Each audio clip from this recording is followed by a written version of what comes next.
तेरे अंगने में मेरा क्या काम है। कोई नेता नहीं कहा कि ये गठबंधन के नेता होंगे नीतीश बाबू। क्या कारण हुआ जो बीजेपी को छोड़ करके आरजेडी में गए। के भाई रोपे बबूल तो आम कहाँ से।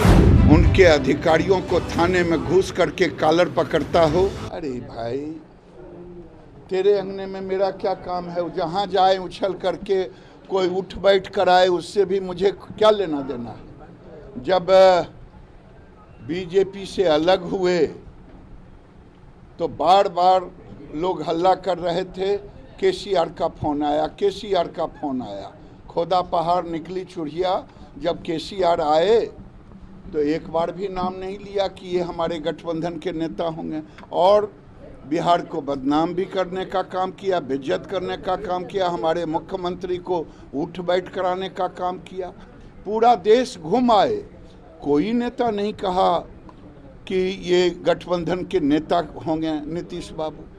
तो इतना तो समझना चाहिए कि केवल किसी के विरोध में राज्य की जनता और देश की जनता जानना चाहता है।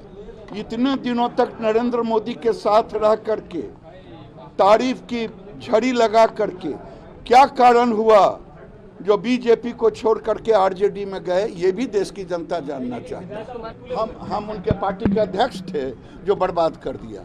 वो अपनी पार्टी चलाते थे, हम अपनी पार्टी चलाते थे। देखिए भाई रोपे बबूल तो आम कहाँ से हो।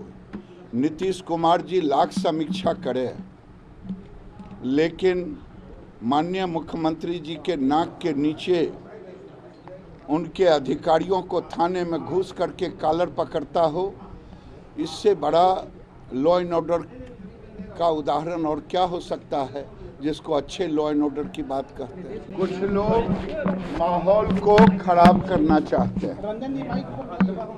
ये कटु सत्य है कि देश की में जो बंटवारा हुआ वो हमारे पूर्वजों ने धर्म के आधार पर देश का बंटवारा हुआ। काश अगर उस समय हमारे पूर्वज आर पार करके बंटवारा किए होते तो आज भारत के अंदर न सर तन से जुदा का नारा लगता, न शोभा यात्रा पे गोलियां चलती, न पत्थर चलता। तो ये उन गलतियों के कारण अब हम अपने रक्षा की बात कर रहे हैं, और ज्ञानवापी भारत के सनातन धर्म का अधिकार है। काशी, मथुरा और अयोध्या ये तीनों हमारे आराध्य हैं। राम, कृष्ण और शिव के बगैर भारत की पहचान नहीं हो सकता, भारत का गौरव नहीं हो सकता। भारत इसीलिए ये तीनों हमारे भारत के संस्कार और संस्कृति के पहचान हैं। देखिए इस पर हम कोई टिप्पणी नहीं करेंगे और मुझे टिप्पणी करने का अधिकार भी नहीं है, लेकिन मैं इतना जरूर कहूँगा, उत्तर प्रदेश के मुख्यमंत्री जिस तरह से सबका साथ, सबका विकास, सबका प्रयास कर रहे हैं, मदरसा जैसे स्टेप को उठा करके उन्होंने सबका विकास की चर्चा की है कि सबको अच्छे एजुकेशन मिले, और योगी जी वहाँ कानून का राज स्थापित कर रहे हैं और सभी बच्चों को ज्ञान विज्ञान का एक तरह का शिक्षा मिले, उसकी व्यवस्था कर रहे हैं। इसीलिए वो मदरसों का सर्वे कराने का काम। देखिए अगर केवल वोट बैंक मानना हो किसी एक वर्ग को, तब तो कोई ज़रूरत नहीं है, तब तो हो रहा है मदरसा में। लेकिन सामाजिक और ज्ञान के दृष्टि से बिहार को भी मदरसे का सर्वे कराने की ज़रूरत है।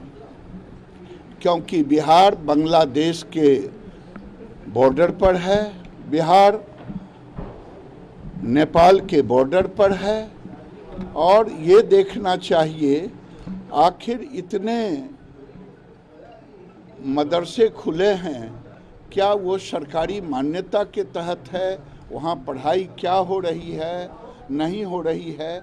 अब बिहार को भी इसकी ज़रूरत है मदरसों के सर्वे की। अब मैं पूछना चाहता हूँ, आज़ादी के बाद अगर यहाँ का बहुसंख्यक ने कानून को माना, हिंदुओं में बाल विवाह होता था, हमने उसको ख़त्म किया। एक देश एक कानून की बात अगर कोई राज्य करता हो, कोई व्यक्ति करता हो, कोई देश करता हो, कॉमन सिविल कोड, तो इसमें दुख क्यों होनी चाहिए? क्या देश का कानून, एक देश एक कानून नहीं चलेगा? आप क्या कहना चाहते हैं? अब तो मैं ये कहता हूं कि देश में अल्पसंख्यक की परिभाषा पर पुनर्विचार होना चाहिए। मैं पहले भी कहा हूं, आज भी कह रहा हूं।